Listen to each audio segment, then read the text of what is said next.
Welcome to MacGyver's Workshop, where you never know what we're going to be working on next. If you're not too careful, you just might learn something.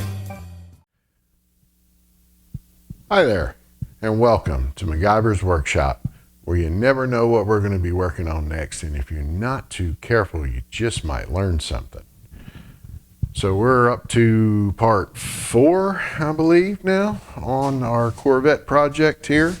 We left you off with putting the timing cover and the OptiSpark on. Well, after many, many hours of cleaning parts, we've got all our major parts cleaned up and ready to go back on. We've got our water pump on, and we're getting ready to bolt the intake back on. And the first thing we're going to have to do is to put our RTV down on the front and back china wall. So we have our new intake gaskets here, and it comes with the gray RTV, and these intake gaskets have little kind of centering buttons on them here that will stick down into the head and kind of keep these in place where they need to be. And then we'll lay our bead of RTV down. And you've got your little holes here, here, here, and here. And you want to make sure, and I see there's still some remnants of the old buttons in there. Let's dig those out.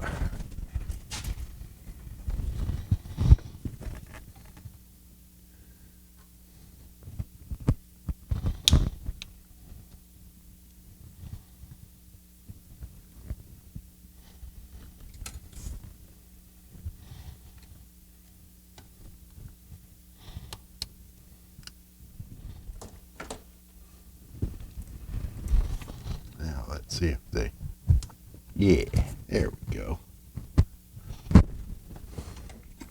Okay, now, and we have our gasket in position there. We will lay our RTV down in here. Now what I've done is, I always thought it a good idea to scuff this surface up a little bit. Maybe with some like emery cloth or Scotch-Brite. That way it's not such a smooth surface, just kind of gives that RTV something to bite into. We're going to go ahead and run our bead of RTV here.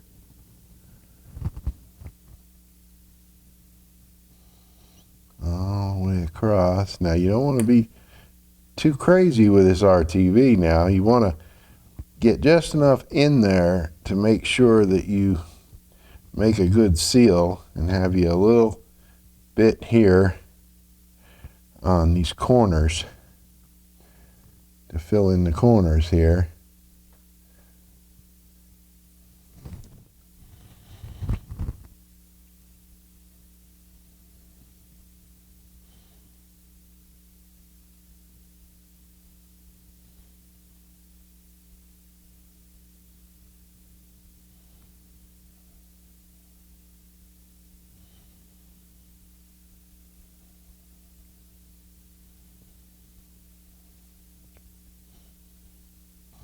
And they give you just enough RTV to do the job. So,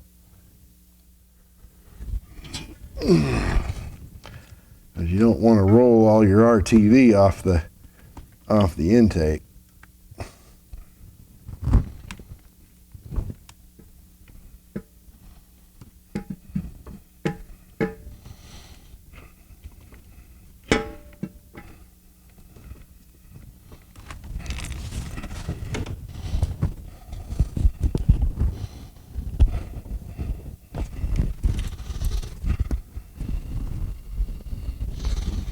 All right, now let's get some bolts down on that.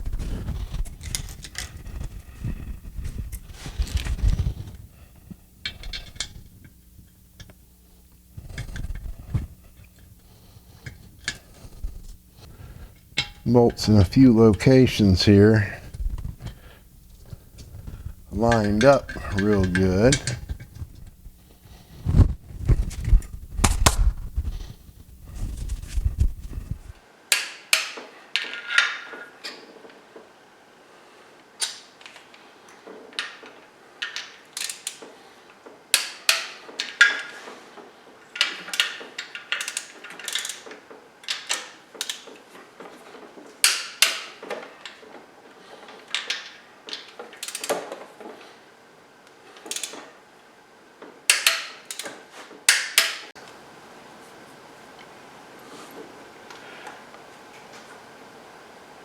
Now it's time for us to put our fuel rail on. I've got fresh O-rings on the injectors. They're all good and you see it good and tight there. Put our fuel rail down here.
Bring our fuel lines over here. Put them back.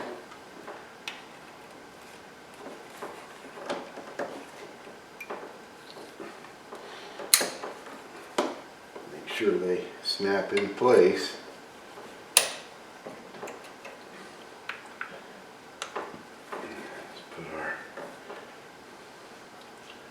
Boots back on here.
So everything's buttoned up on the top side here.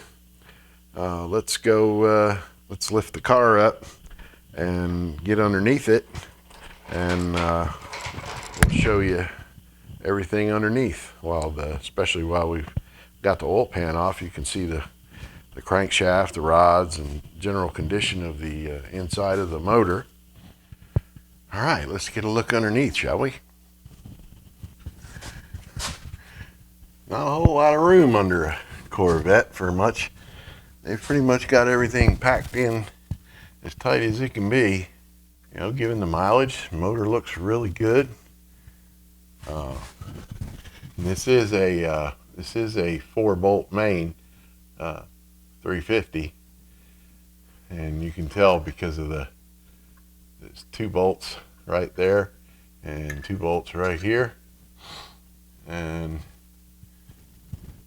that's some good looking forged rods in there. Cam looks good.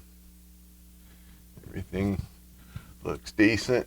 Got everything at the gasket mating surface cleaned up under here, and then we'll give everything a little chooch with some cleaner once we get the pan and all back up in there. Oil pan was clean aside from the bits of the oil level sensor, but there's nothing up in the pickup, which is good. So we'll let's get our oil pan back up in here. Your better gasket kits will come with kind of like a guide pin, and I've already got the 2 front ones on, but there's 2 studs in the back, and you need to have a little inverted torque socket here, and you get on that head of that stud and back it on out of there.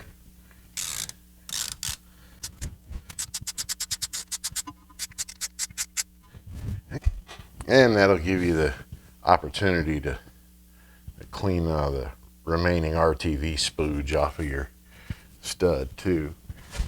And then you screw this up in there in its place, and what that will do is that will hold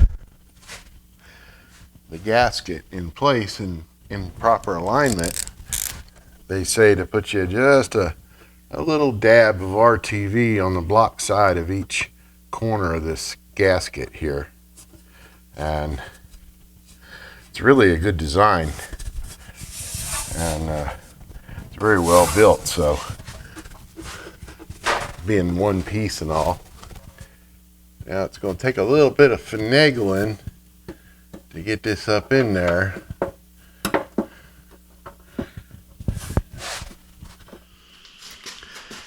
And now that we have our oil pan in, and it can fight you. You know, sometimes those little guide pins that they give you may or may not be of a whole lot of help, because, for instance, in this oil pan, you've really got to finagle the pan around, number one, to get up to the front timing cover, and you have to roll the crank around a little bit to get the throws out of the way. And then, once you manage that, then you have to get around the oil pump pickup, because there's like a little shield that extends out from the side of the oil pan, and it will catch on the pickup and give you fits when you're trying to bring the oil pan up the rest of the way. But once you get all that done and out of the way, draw your pan up nice and even, and then remember to hook up any of your wires that you had undone. Then we can go ahead and get ready to start working on that oil level sensor. So here is the broken bits, and essentially what that was is something to that effect. Got our nice new genuine GM part here, and there's the new one, and that's what tells you when you're low on oil. So what I'll do, this has an O-ring on it, so we'll just smidge just the tiniest bit of lube on there. Alright, and we just ease her on in there.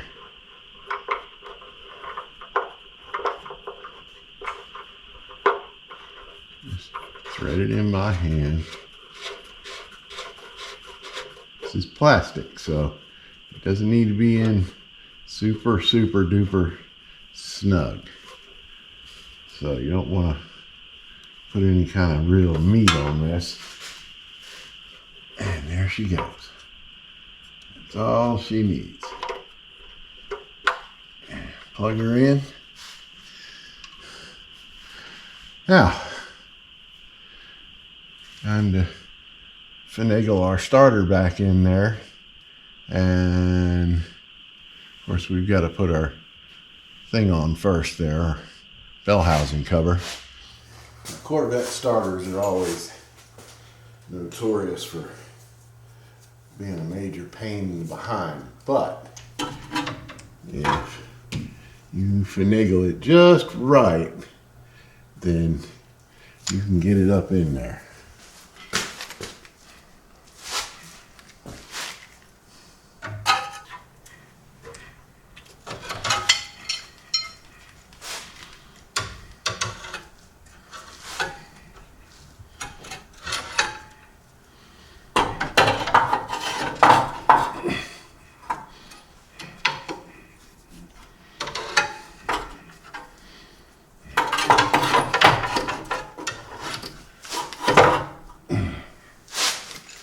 Before I go bolting it back up in there, I like to get all my wires started.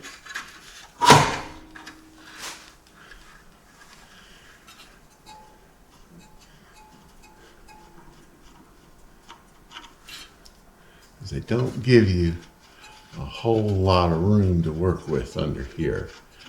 So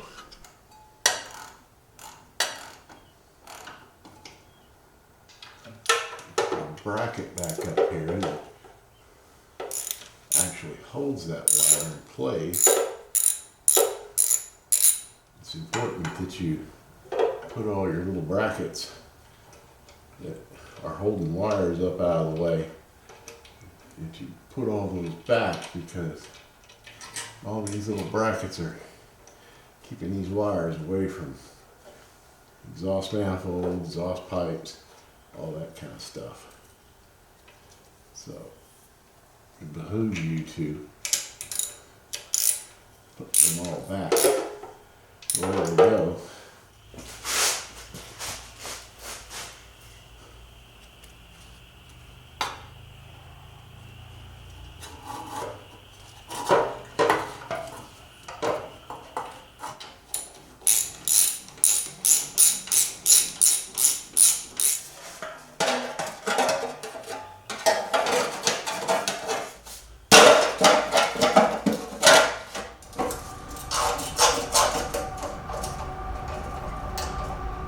Now, before I put all my fluids and all back in here, I've got to put this little, I don't know that you want to call it a stiffener bar, more of a skid plate kind of thing, because it doesn't look like the way it bolts up that it'd be strong enough to be a stiffener, chassis stiffener.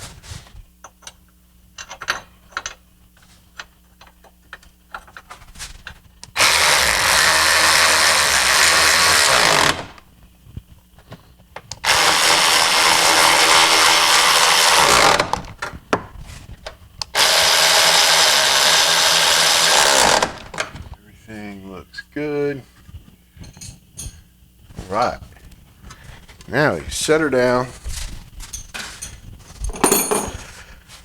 fill her up with fluids, and fire her up and see how she do.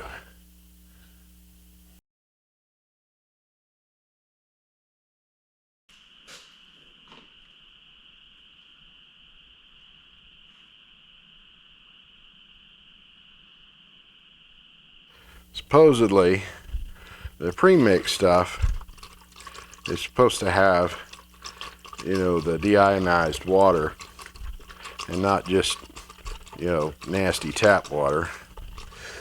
You actually hear the air hissing out of this bleeder up here, which is kind of cool.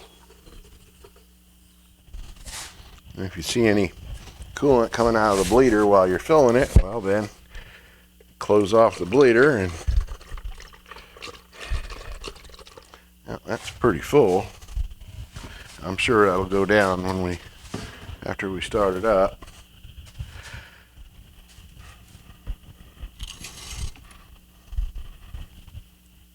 Check our oil levels good.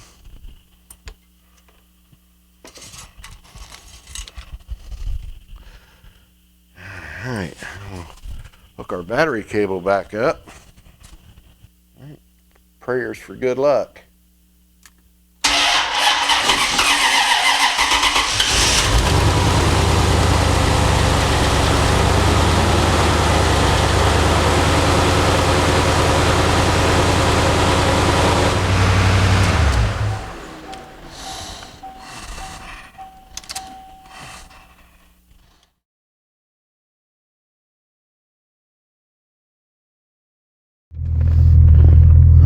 We are getting ready to go for a little test drive.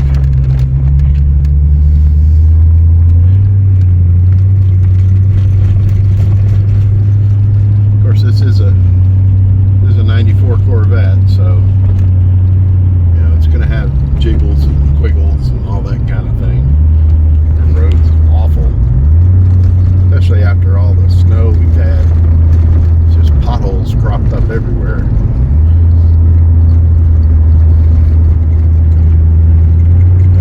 Running good.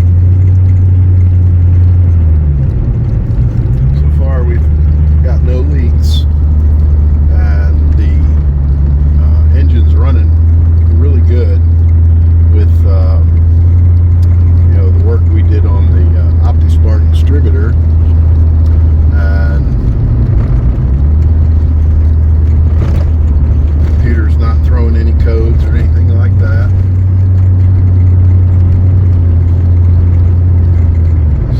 We did have some glitches along the way. I found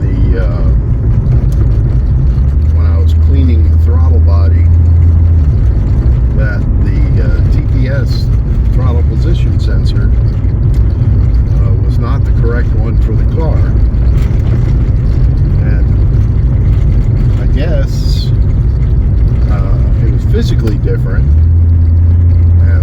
Pop up a picture of it here, and you can see that the clocking of the inner little part that turns is different. So not sure how it wasn't throwing a check engine light or codes or anything like that, unless maybe somebody figured out a way to jury rig it to get it in there, and then maybe I just didn't notice it when I popped it off. But at any rate, I made it right, put the right sensor on there, check my voltages, they're all good.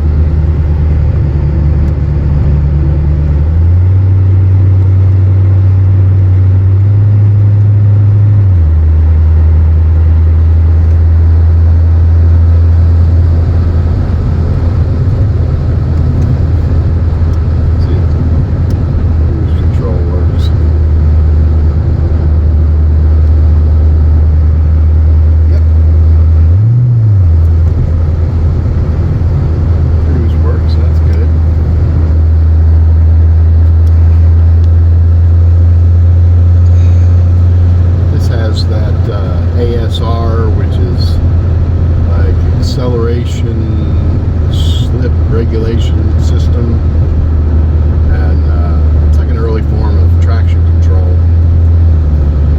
And usually if something's not right, you can notice because the cruise control won't work.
code testing after working on the OptiSpark distributor is to kind of run it through different acceleration modes. And if there's going to be any problems with it, it'll throw a code with like the high resolution. They use a high resolution pickup code or sensor code or something like that. This one seems to be doing pretty good. And no, I'm not going to do a burnout. It's not my car.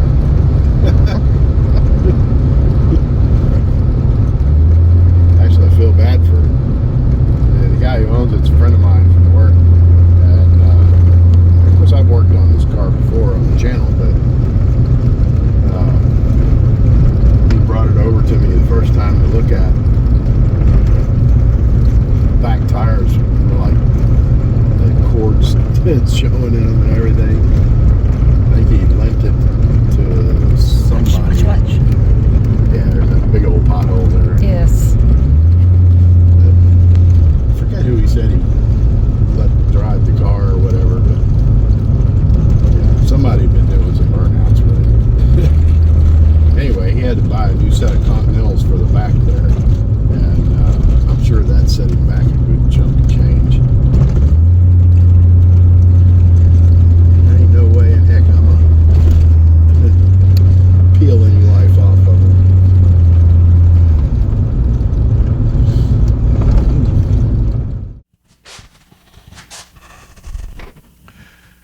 Anyhow, that wraps it up for me on this video series.